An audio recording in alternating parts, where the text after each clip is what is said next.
तो कहने लगे कि आप उर्दू जानते हैं, उर्दू में इस किताब को ट्रांसलेट कीजिए। मैंने कहा कि आज तक मैंने ट्रांसलेशन तो नहीं की है।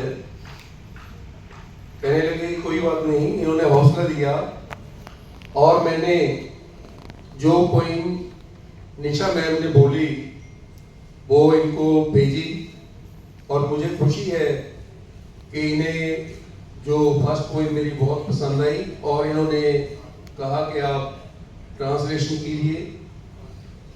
सबसे पहले तो मैं इस बात के लिए बहुत खुशी महसूस करता हूँ कि मैम ने किताब का नाम ही उर्दू में रखा हुआ है, यानी उनसे जो नाम है अफेक्शन, लव, फ्रेंडशिप, प्यार, ये उर्दू नाम है। कविताएं हिंदी में लिखी लेकिन किताब का नाम पहले ही उर्दू में तजवीज़ कर दिया। और सबसे बड़ी बात कि जो हिंदी का टाइटल है उसमें इन्होंने उस उर्दू में लिख के भी रखा हुआ है ऑलरेडी, यानी मुझे उससे लगा कि ये उर्दू में ट्रांसलेट करवाना ही चाहते थी, मतलब बाकी लैंग्वेजेस के साथ साथ। और सबसे एक बड़ी बात जो है कि उर्दू के अल्फाज इन्होंने अपनी पोइट्री में इतने इस्तेमाल किए हैं कि लगता ही नहीं है कि ये उर्दू नहीं है। वैसे भी अगर हम हिंदी से संस्कृत के अल्फाज निकाल दें और उर्दू से फारसी के अल्फाज निकाल दें तो ये भाषाएं, ये ज़बानें दोनों एक सी हैं। हिंदी और उर्दू सगी बहनें हैं और इनमें बोलचाल में कोई फर्क नहीं है। अगर फारसी उर्दू में आड़े नहीं आती और संस्कृत जो है हिंदी में आड़े नहीं आती। और निशा मैम ने तो इतने मौज़ूआत पर, इतने सब्जेक्ट्स पर, इतने थीम्स पे लिखा है कि मेरा ख्याल है 65 पॉइंट्स हैं, तो 65 ही थीम आप कह सकते हैं। अलग अलग विषयों पे, अलग अलग मौजू पे, अलग अलग सब्जेक्ट्स पे सभी पॉइंट हैं। और जैसे पहले कहा गया कि इनका पसंदीदा जो शौक है वो है चाय, और पहली पॉइंट भी जो है चाय से शुरू होती है।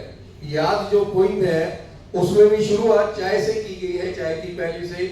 और जो चाय की चुस्कियों, एक पोइम का टाइटल चाय की चुस्कियां है, तो उसमें इन्होंने बहुत अच्छी बात कही है कि पहले हम अक्सर चाय पे बैठते थे, उसमें अपने सुख दुख साझा किया करते थे, कभी कड़वाहट की बातें, प्यार और मोहब्बत की बातें, किसी से गिले शिकवे शिकायतें, सब कुछ चाय की प्याली पे होता था।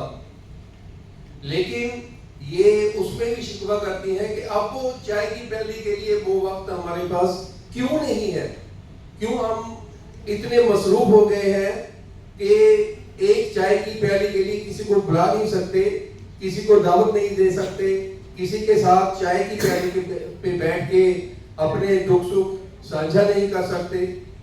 इसी तरह एक मौजू इन्होंने, जो मैं ये पहले सवाल किया गया था कि करंट टॉपिक, मेरा ख्याल है आज जो है किसान का टॉपिक, ये देखिए जो बर्निंग टॉपिक है, किसान आज भी एजिटेशन पे बैठे हुए हैं।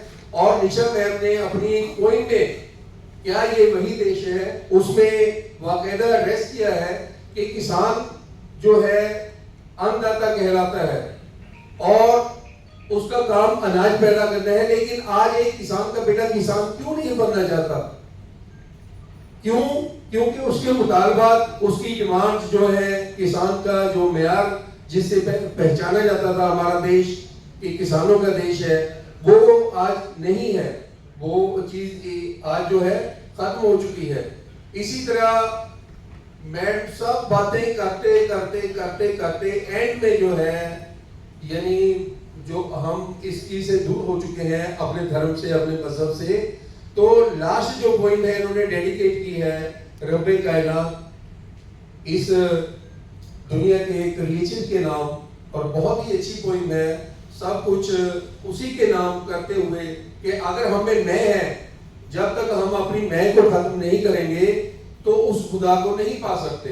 उस खुदा को पाने के लिए अपने आप को खत्म करना पड़ता है। तो जितने मौजूद भी पोइम में है सब एक से बढ़कर एक है। और मैं मुबारकबाद देना चाहूँगा मैडम को कि इन्होंने इतनी अच्छी पोइट्री लिखी। और मैं डॉक्टर चरणजीत सिंह जी को शुक्रिया भी अदा करना चाहूँगा कि इनके मीडियम से ही, इनके वसीले से ही मैं मैडम से मुलाकात हुई फोन पे, और इनकी किताब का उसका उर्दू में तर्जुमा करने का सबब बना। मेरे लिए बहुत ही खुशी की बात है। और हमेशा ये पोइट्री जो है, जैसे प्रोज के जल्दी आप एक अफसाना पढ़ लेते हैं, कहानी पढ़ लेते हैं, तो पहली बात तो उसके लिए आपको एक वक्त चाहिए पढ़ने के लिए, इससे ज्यादा। लेकिन पोइट्री ऐसी चीज है कि आप एक शेर भी पढ़ लेंगे, उसका असर फौरन आपके दिमाग पे होगा। इसलिए जितनी कशिश पोइट्री में है उतनी प्रोज में नहीं होती। तो इन्होंने प्रोज की बजाय पोइट्री को अपना फील्ड चुना है। और इतना मसरूफ होते हुए मैं तो हैरान हूँ कि सुबह से शाम तक इतना मसरूफ रहती है मैं, उसके बावजूद एक इतनी अच्छी पोइट्री की किताब वजूद में आई है। तो मैं इनको मुबारकबाद देते हुए फ्यूचर के लिए भी उम्मीद करता हूँ कि ऐसे ही अपने शौक को बरकरार रखेंगी और हमें इससे और मजीद अच्छी अच्छी पोइम जो है आइंदा फ्यूचर में हमें मिलेगी। Thank you.